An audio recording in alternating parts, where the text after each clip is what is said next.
بسم اللہ الرحمن الرحیم۔ اللہ کی سوا کوئی معبود نہیں، وہی عرش عظیم کا رب ہے۔ سلیمان نے کہا، ہم ابھی دیکھ لیتے ہیں کیا تو نے سچ کہا ہے یا تو جھوٹوں میں سے ہے۔ میرا یہ خط لے جا اور اسے ان لوگوں کے پاس ڈال دے، پھر ان سے ہٹ جا اور دیکھ کہ وہ کیا جواب دیتے ہیں۔ ملکہ نے کہا، اے دربار والو، میری طرف ایک محترم خط ڈالا گیا ہے، یہ سلیمان کی جانب سے ہے اور وہ یہ ہے، خدائے رحمان رحیم کے نام سے، تم میرے مقابلے میں بڑائی مت کرو اور فرمانبردار ہو کر میرے پاس چلے آؤ۔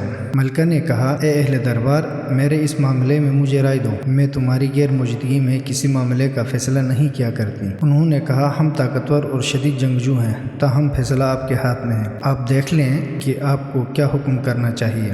ملکہ نے کہا، بادشاہ جب کسی بستی میں داخل ہوتے ہیں تو اسے تباہ کرتے ہیں اور اس کی عزت داروں کو ذلیل کرتے ہیں، اور یہ لوگ بھی اسی طرح کریں گے، اور میں ان کی طرف ایک ہدیہ بھیج دیتی ہوں اور دیکھتی ہوں کہ ایلچی کیا جواب لے کر واپس آتے ہیں۔ پس جب وہ سلیمان کے پاس پہنچا تو انہوں نے کہا، کیا تم مال سے میری مدد کرنا چاہتے ہو؟ جو کچھ اللہ نے مجھے دے رکھا ہے وہ اس سے بہتر ہے جو اس نے تمہیں دے رکھا ہے، جبکہ تمہیں اپنے ہدیے پر بڑا ناز ہے۔ اے ایلچی، تو انہی کی طرف واپس پلٹ جا، ہم ان کے پاس ایسے لشکر لے کر ضرور آئیں گے جن کا وہ مقابلہ نہیں کر سکیں گے، اور ہم انہیں وہاں سے ذلت کے ساتھ ضرور نکال دیں گے اور وہ خوار بھی ہوں گے۔ سلیمان نے کہا، اے اہل دربار، تم میں سے کون ہے جو ملکہ کا تخت میرے پاس لے آئے قبل اس کے کہ وہ فرمانبردار ہو کر میرے پاس آئے؟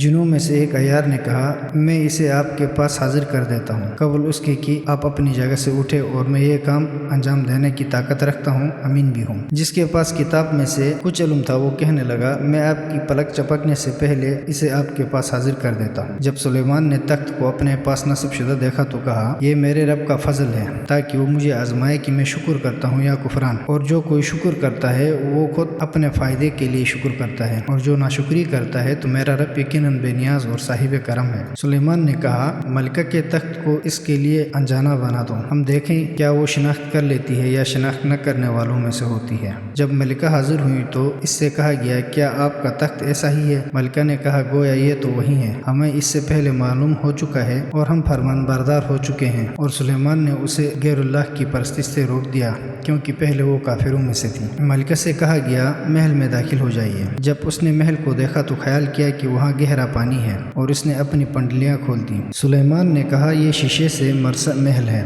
ملکہ نے کہا، میرے رب، میں نے اپنے نفس پر ظلم کیا، اور اب میں سلیمان کے ساتھ رب العالمین اللہ پر ایمان لاتی ہوں۔ اور ہم نے قوم سمود کی طرف ان کے برادری کے صالح کو یہ پیغام دے کر بھیجا کہ اللہ کی عبادت کرو، تو وہ دو فریقین بن کر جھگڑنے لگے۔ صالح نے کہا، اے میری قوم، نیکی سے پہلے برائی کے لیے کیوں اجلت کرتے ہو؟ تم اللہ سے معافی کیوں طلب نہیں کرتے تاکہ تم پر رحم کیا جائے؟ وہ کہنے لگے، تم اور تمہارے ساتھی ہمارے لیے بدشگونی کا سبب ہے۔ صالح نے کہا، تمہاری بدشگونی اللہ کے پاس ہے، بلکہ تم لوگ آزمائے جا رہے ہو۔ اور اس شہر میں 9 بڑے باز تھے جو زمین میں فساد برپا کرتے تھے اور اصلاح کا کوئی کام نہیں کرتے تھے۔ انہوں نے کہا آپس میں، اللہ کی قسم کھاؤ کہ ہم رات کے وقت صالح اور ان کے گھر والوں پر ضرور شب و خون ماریں گے۔ پھر ان کے وارث سے یہی کہیں گے کہ ہم ان کے گھر والوں کی ہلاکت کے موقع پر موجود ہی نہ تھے اور ہم سچے ہیں، اور انہوں نے مکارانہ چال چلی، تو ہم نے ایسی حکیمانہ تدبیریں کی کہ انہیں خبر تک نہ ہوئی۔